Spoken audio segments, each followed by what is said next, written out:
ಹಿರಿಯರು ಹೇಳಿರುವಂತಹ ನಂಬಿಕೆಗಳು. ನಂಬಿದೆ ನಂಬಿ ಬಿಟ್ಟರೆ ಬಿಡಿ. ಯಾಕೆ ಅಂದರೆ ನಂಬಿ ಕೆಟ್ಟವರಿಲ್ಲವೋ ಮನುಜ ಅಂತ ಮೊದಲೇ ಇದೆ. ಹಿರಿಯರನ್ನು ನಂಬಿ ಕೆಟ್ಟವರು ಯಾರೂ ಇಲ್ಲ. ಯಾವುದಾದರೂ ಶನಿದೇವರ ದೇವಾಲಯಕ್ಕೆ ಹೋಗಿ ಬರುವಾಗ ಬೇರೆ ದೇವಾಲಯಕ್ಕೆ ಹೋಗಿ ಮನೆಗೆ ಬಂದರೆ ಪೂರ್ಣ ಶುಭ ಫಲ ಸಿಗುವುದು.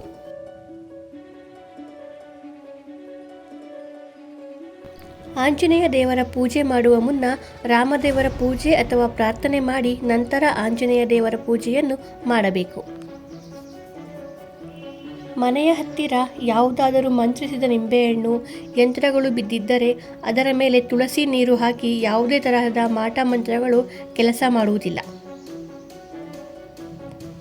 ಮನೆ ದೇವರ ಪೂಜೆ ಮಾಡದೆ ಯಾವುದೇ ಜಪ ಹೋಮ ಮಾಡಿಸಿದರೂ ಫಲ ಕೊಡುವುದಿಲ್ಲ. ಸರಿಯಾಗಿ ಶ್ರದ್ಧೆಯಿಂದ ಮನೆಯಲ್ಲಿ ವೈದಿಕ ಮಾಡದೆ ಪಿತೃದೋಷ ನಿವಾರಣೆ ಪೂಜೆ ಮಾಡಿಸಿದರೆ ಫಲ ಸಿಗುವುದಿಲ್ಲ.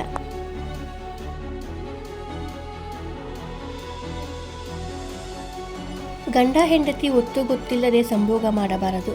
ಇದರಿಂದ ಮನೆಗೆ ದರಿದ್ರ ಕಾಡುತ್ತದೆ. ತಂದೆ ತಾಯಿಯನ್ನು ಸರಿಯಾಗಿ ನೋಡಿಕೊಳ್ಳದೆ ಪಿತೃಶಾಪ ನಿವಾರಣೆ ಶಾಂತಿ ಮಾಡಿಸಿದರೂ ಪ್ರಯೋಜನವಾಗುವುದಿಲ್ಲ. ಆಡಂಬರದಿಂದ ತೋರಿಕೆಗೆ ಮಾಡಿದ ಯಾವುದೇ ಪೂಜೆ ಶಾಂತಿ ಫಲ ಕೊಡುವುದಿಲ್ಲ. ಶ್ರೀಶಾಪ ಮಾತೃನಿಂದನೇ ಇದು ನೀವು ಎಷ್ಟು ಶಾಂತಿ ಮಾಡಿಸಿದರೂ ಸಹ ಪೂರ್ಣವಾಗಿ ಹೋಗುವುದಿಲ್ಲ, ಎಂದಿಗೂ ಕಾಡುತ್ತಲೇ ಇರುತ್ತದೆ. ಸಿಕ್ಕಿದ ಕಡೆ ಸರ್ಪಹತ್ಯೆ ಮಾಡುವುದು, ಸರ್ಪಗಳ ಹುತ್ತ ಒಡೆದು ಹಾಕುವುದು, ವೃಕ್ಷಗಳ ಛೇದನ ಮಾಡುತ್ತಾ ಇದ್ದರೆ ಯಾವ ಪೂಜೆಯೂ ಫಲ ಕೊಡುವುದಿಲ್ಲ.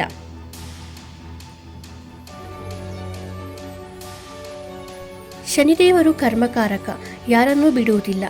ದೇವರ ಮನೆಗೆ ಪ್ರತಿದಿನ ಸ್ನಾನ ಮಾಡಿ ಶುದ್ಧ ವಸ್ತ್ರವನ್ನು ಧರಿಸಿಯೇ ಪ್ರವೇಶಿಸಬೇಕು. ರಾತ್ರಿ ಮಲಗಿದ ವಸ್ತ್ರದಲ್ಲಿ ಅಥವಾ ಅಶುಚಿಯಾದ ವಸ್ತ್ರ ಧರಿಸಿ ಹೋಗಬಾರದು.